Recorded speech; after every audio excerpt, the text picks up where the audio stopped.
네, 이번에는 지수로그 함수에 대해서 설명을 할 거예요.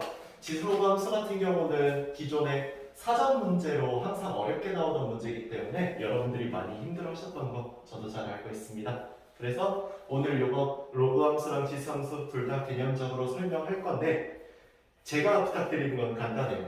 여러분들이 그림을 실제로 그리시는 문제가 수능에 나오진 않아요. 그림을 보고 해석하는 문제가 나오죠. 그래서 여러분들 지수로그 함수에 대한 가장 기본적 지식만 머릿속에 담아놓은 상태로 그 지식을 기반으로 문제 푸는 방법을 익히셔야 되는 거지.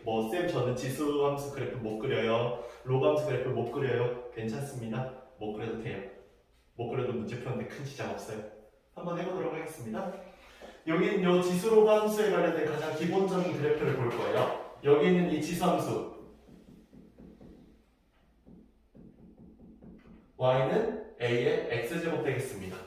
이때 a 밑은 0보다 크고 1이 되어서는 안 돼요. 그리고 그렇게 되었을 때 빨간색 그래프처럼 a가 1보다 클 때 나오는 그래프의 형태가 있고 파란색 그래프처럼 0부터 1 사이의 그래프가 있어요. 그러면은 여기서 우리가 가장 기본적 지식을 알아보자면 가장 기본적으로 이 친구 점근선 항상 언제나 y는요 다른 말로 x축을 갖습니다. 두 번째로 꼭 지나가는 점이 생기게 되는데요.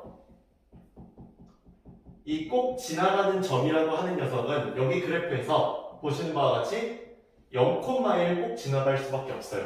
빨간색 그래프든 파란색 그래프든. 그리고 또 마찬가지로 1,a는 반드시 지나간다라고 말할 수 있을 거예요. 이 두 가지가 있다는 거 잘 기억해 두세요. 마찬가지입니다. 로그 함수도 똑같아요. 로그 함수는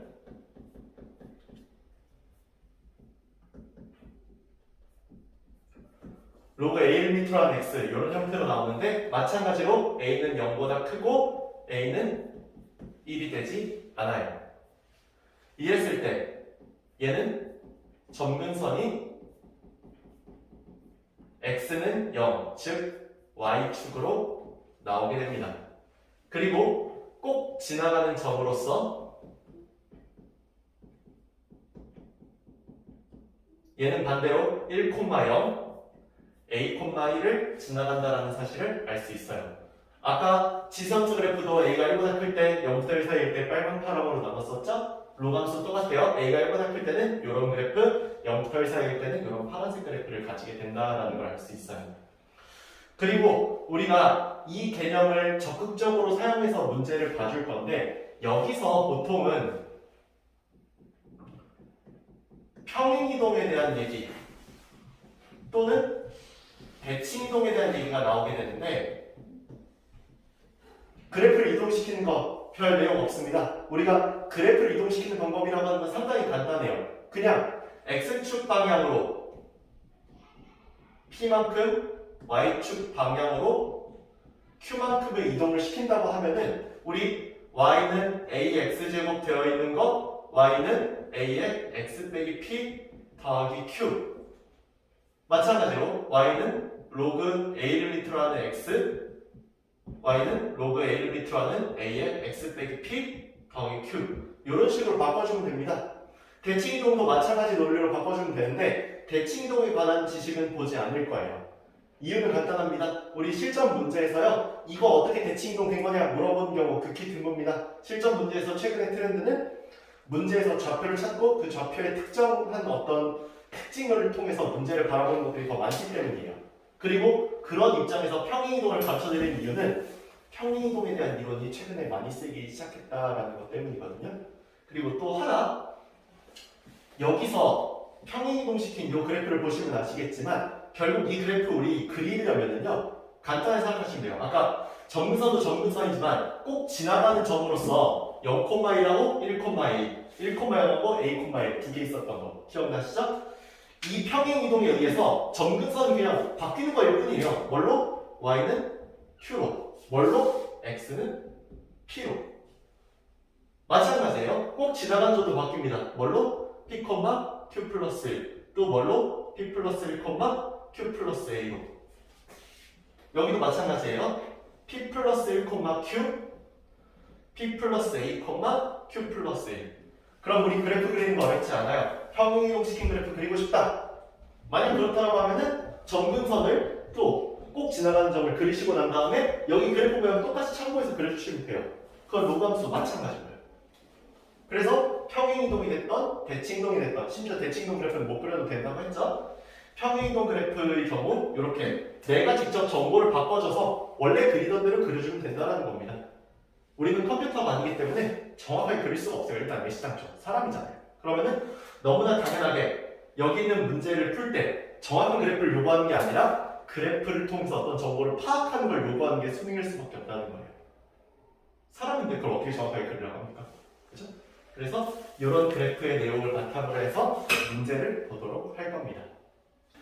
네, 이번에는 지수로그 함수 문제 보도록 할 거예요. 보시다시피 이런 그래프가 나와 있는 문제, 그래프를 보고서 해석을 해야 됩니다. 지수 함수와 로그 함수 둘 다 나와 있는 거 보이실 거예요. 그래서 여기서 현재 y는 2의 x제곱 그리고 여기는 y는 로그 1을 밑으로 하는 x 이렇게 두 개 그래프가 나와 있고 이 두 개 그래프가 각각 y는 마이너스 x 더하기 a랑 만나고 있는 거 보일 거예요. 그러면은 얘랑 만나고 있는 여기는 a랑 여기는 b의 좌표를 구해주고 그 c의 좌표와 비교해서 이 내용을 써준다는 거는 여러분들도 눈치는 채셨을 겁니다. 여기서 이제 방법론이 중요해지는 거예요. 그러니까 그래프를 못 그려도 돼요. 왜? 우리는 그래프를 해석만 하면 되니까. 다만 해석할 때 평행이동에 대한 성질, 대칭이동에 대한 성질 이런 성질들이 더 중요한 것이지 이 그래프 그릴 수 있다 없다가 중요한 게 아니다라는 거예요. 가장 큰 특징 중에 하나는 내가 A의 좌표를 P, Q라고 했잖아요. 그러면은 너무나 당연하게 여기 있는 B의 좌표는요 Q, P로 둘 수 있다라는 것이 핵심입니다. 이유가 뭐냐? 이 두 개의 그래프는 y는 2의 x제곱과 y는 로그 1을 밑으로 한 x는 항상 언제나 y는 x라고 하는 직선에 대해서 대칭인 역함수이기 때문에 그러면은 그 특징을 이용해 본다면 너무나 당연하게도 여기는 P, Q랑 Q, P에 대해서 이 점하고 이 점까지의 요 거리가 3이라는 것으로 봐주시는 게 가장 좋아요. 거리가 3이라고 봤을 때 현재 여기 있는 요 길이가 여기서부터 여기까지의 요 길이가 말 그대로 3만큼의 길이니까 여기서 여기까지의 요 길이 잘 안 보이니까 빨간색으로 할게요. 요 길이는 1만큼이라는 개념으로 봐주시면 좋다는 겁니다. 그래서 AB라는 하나의 요 직선을 이용해서 이 직각삼각형을 만들면 BC로 인해서 만들어진 이 직각삼각형은 서로 닮은 삼각형이 되고 그 닮은 삼각형조차도 3대1의 닮은 비를 가지게 된다라는 특징을 이용할 거라는 거예요. 그럼 왜 하필 굳이 직각삼각형이냐? 직각삼각형은 평행 이동량을 보기 유리하기 때문입니다. 그래서 이런 놈들을 볼 때 직각삼각형을 이용해서 평행 이동량으로서 문제를 파악하는 게 중요했다라는 것을 저는 강조하고 싶은 거예요. 그렇게 본다라고 하면은 여기서 우선 식이 하나 나오게 되는데 아까도 말씀드렸다시피 P에서 Q로 그리고 Q에서 P로 옮겨가는 거기 때문에 여기 A점이 이렇고 B점이 이럴 때 너무나 당연하게도 여기 있는 이 점을요 제가 P점이라고 한번 해볼 거예요. 90도가 되고 이 두 길이가 이등분이 되는 이 점 하나를 P로 제가 잡아볼 겁니다. 그러면은 AP의 길이는 당연하게도 BP와 마찬가지로 Q 빼기 P가 될 거라는 것인데요. 이랬을 때 내가 똑같은 논리로 여기 있는 B점과 C점 둘 다 수직이 될 수 있게 해주고 길이가 똑같이 이등분되는 이 점을 저는 Q라고 잡을 거거든요. 그렇게 했을 때 이번에는 BQ 길이가 CQ 길이와 마찬가지로 3대1이라는 닮은 비를 만족해야 되기 때문에 이 친구는 3분의 1의 Q 빼기 P로 됐을 거다라는 걸 알 수 있어요. 그러면은 우리가 당연하게도 알 수 있게 되는 게 지금 현재 여기 있는 Y좌표 Q 있죠? 여기 있는 Y좌표 Q는 뭐랑 같을 수밖에 없다라는 식으로 문제가 나올 수밖에 없게 되는데요. 여기는 Y좌표 Q는 여기 Q점에서부터 BQ만큼 위로 올라가고 다시 여기 있는 B점에서부터 A점을 향해서 Q 빼기 P만큼 위로 올라가는 거니까 3분의 4 Q 빼기 P가 된다는 식을 얻어내야 된다는 거예요. 보시는 것과 같이 이런 문제풀이 보시면 알겠지만 이게 어딜 봐서 현재 지수 로그 함수에서의 지식이냐라는 거죠. 사실 지수 로그 함수에서 뭘 그린다는 거는 아무 상관없었다는 거예요. 이런 문제를 보시면 알지만 또 작년 9월도 그렇고 작년 수능도 그렇고 문제가 이런 형태로 나왔기 때문에 대칭이동의 형태 또는 평이동의 형태를 봐주는 게 훨씬 더 중요했다는 거예요. 그럼 너무나 당연하게 여기는 이 문제 나머지 풀이 과정을 보도록 하면은 여기는 얘는 3분의 4 q 빼기 3분의 4 p니까 한쪽으로 넘겨주면은 3분의 4 p가 3분의 1 q가 되니까 4p는 q라고 나온다는 거. 이게 첫 번째 식이 될 거고요. 두 번째 식은 여기 있는 0,0부터 여기 있는 c까지 요 길이를 재줄 건데 여기는 요 길이 같은 경우는 여기서부터 여기까지 요 하나의 큰 직각삼각형의 한 변의 길이로 봐도 되거든요. 그렇다라고 한다면 현재 여기 있는 직각삼각형 기준으로서 전 여기 있는 요 점을 D라고 잡아볼 거예요. 그러면은 삼각형 OCD가 누구랑 닮은 미수밖에 없다? 삼각형 PBA랑 닮은 미수밖에 없다라는 거예요. 그것도 몇 대 몇으로? 5대 3으로. 그래서 5대 3으로 닮음이 된다라고 하면은 이 녀석과 이 녀석이 5대 3의 닮음비를 가지니까 현재 아까 우리가 구했었던 Q 빼기 P라는 이 길이만큼을 봐야 되기 때문에 OC의 길이는 뭐일 수밖에 없다? 3분의 5의 Q 빼기 P일 수밖에 없다라는 거예요. 3분의 5의 Q 빼기 P가 되고 나면은 현재 여기 있는 높이 DQ는 여기서 구했던 3분의 1 Q 빼기 P만큼이었기 때문에 넓이, 삼각형 OBC의 넓이는 어떻게 구할 수 있다?